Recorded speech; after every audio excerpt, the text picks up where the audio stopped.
La hierba se seca y la flor se cae, pero la palabra de Dios vive y permanece para siempre. Esta fue una declaración del profeta Isaías y nosotros creemos en esa aseveración. Por eso nos encontramos todos los días buscando ser reavivados por la palabra de Dios. Hoy nos detenemos en el capítulo 8 del primer libro a los Corintios, escrito por el apóstol San Pablo. Pero lo hacemos con un espíritu de oración. Padre nuestro, bendícenos al meditar en tu palabra. Te lo pedimos y agradecemos en el nombre de Jesús. Amén. En este capítulo 8 de la primera carta a los Corintios, el apóstol San Pablo nos presenta el tema de lo sacrificado a los ídolos. Leamos y meditemos. En cuanto a lo sacrificado a los ídolos, es cierto que todos tenemos conocimiento. Y el conocimiento envanece mientras que el amor edifica. O sea, el simple conocimiento, si no altera la conducta, puede llenarnos de vanidad, mientras que el amor edifica. Versículo 2. El que cree que sabe algo todavía no sabe cómo debiera saber, pero el que ama a Dios es conocido por él. Yo puedo tener conocimiento, pensar que lo sé todo y resulta que no sé todo ni voy a saber todo. Pero más que el conocimiento, el amor de Dios edifica y transforma. Versículo 4. De modo que, en cuanto a comer lo sacrificado a los ídolos, sabemos que un ídolo no es absolutamente nada y que hay un solo Dios. Pues, aunque haya los así llamados dioses, ya sea en el cielo o en la tierra, y por cierto que hay muchos dioses y muchos señores, para nosotros no hay más que un solo Dios, el Padre, de quien todo procede y para el cual vivimos, y no hay más que un solo Señor, es decir, Jesucristo, por quien todo existe y por medio del cual vivimos. Él está hablando de la divinidad, está hablando del Padre, del Hijo y del Espíritu Santo, de una unidad de Dios. Pero dice que para muchos hay tantísimos dioses y señores, pero para mí, dice el apóstol, hay uno solo. Versículo 7. Pero no todos tienen conocimiento de esto. Algunos siguen tan acostumbrados a los ídolos que comen carne a sabiendas de que han sido sacrificados a un ídolo y su conciencia se contamina por ser débil. Comen la carne de aquel animal que había sido sacrificado a un ídolo, a un Dios que no existe. Esa es la diferencia entre Dios e ídolo. El ídolo no existe, es una representación de esos dioses inexistentes. Pero lo que comemos no nos acerca a Dios, no somos mejores por comer ni peores por no comer, refiriéndose a ese alimento sacrificado al ídolo. Sin embargo, tengan cuidado de que su libertad no se convierta en motivo de tropiezo para los débiles. O sea, usen adecuadamente la libertad, no sea que usando mal la libertad lastimen o afecten a otros. Versículo 10.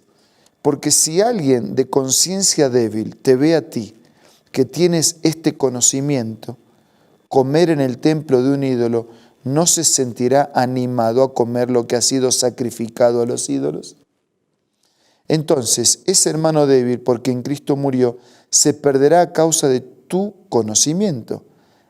Al pecar así contra los hermanos, hiriendo su débil conciencia, pecan ustedes contra Cristo.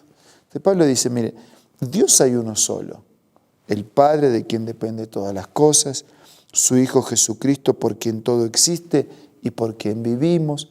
Los demás ídolos, dioses, no existen.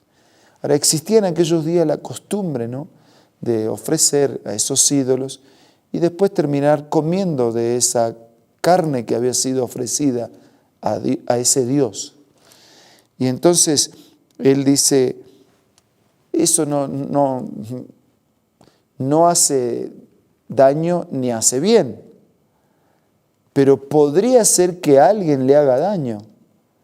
Entonces tienes que cuidar de no hacer aquello que, aunque pueda ser lícito, termina siendo ilícito porque daña a alguien. Y si daña a tu hermano, entonces estás dañando a Cristo. Por eso dice, al pecar así contra los hermanos, hiriendo su débil conciencia, pecan ustedes contra Cristo. Por lo tanto, si mi comida ocasiona la caída de mi hermano, no comeré carne jamás para no hacerlo caer en el pecado. Y el capítulo está hablando de esa carne ofrecida a esos ídolos. Podríamos resumir con otra declaración que el mismo apóstol Pablo utiliza. Todo me es lícito, pero no todo conviene. No había problema en comer de ese alimento, pero si eso dañaba la conciencia de los más débiles, entonces tenemos que cuidar al más débil de la familia. No solo hacer lo que es lícito, sino también hacer lo que es conveniente.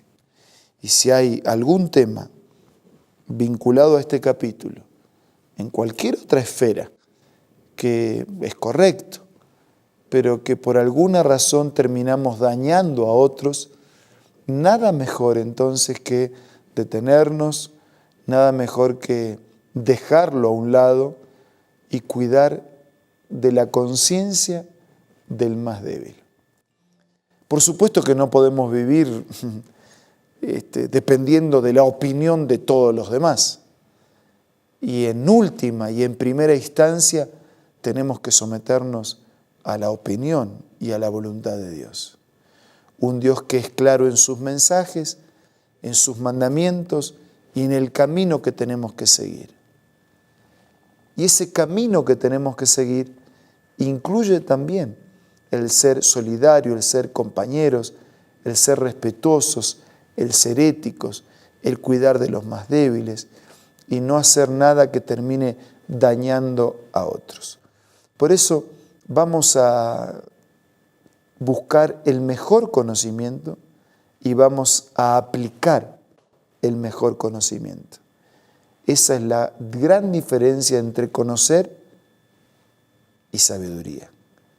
Yo puedo tener todo tipo de conocimiento o puedo discernir y aplicar el mejor conocimiento a mi vida. Y en eso somos sabios.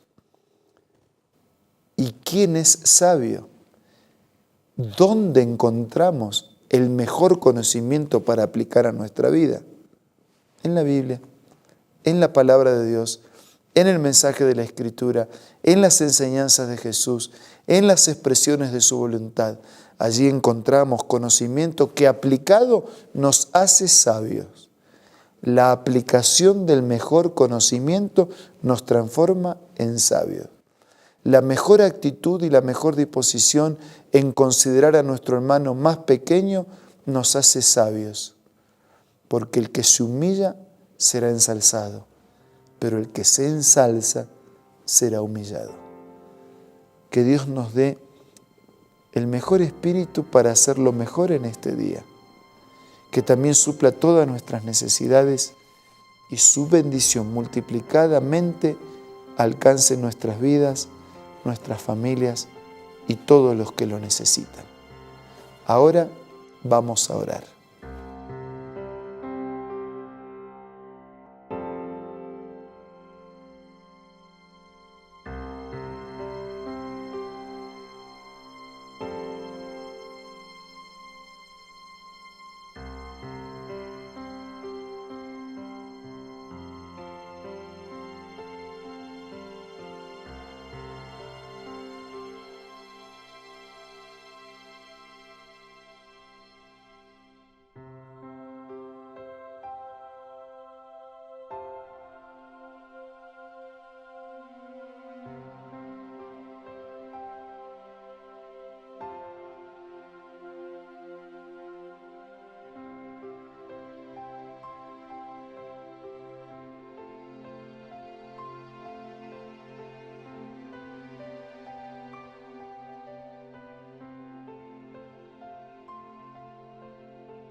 Señor, te pedimos que nos ayudes para que podamos tener una vida tan correcta, que podamos cuidar de todos los que nos rodean, siendo éticos, respetuosos y comprensivos con cada uno de ellos.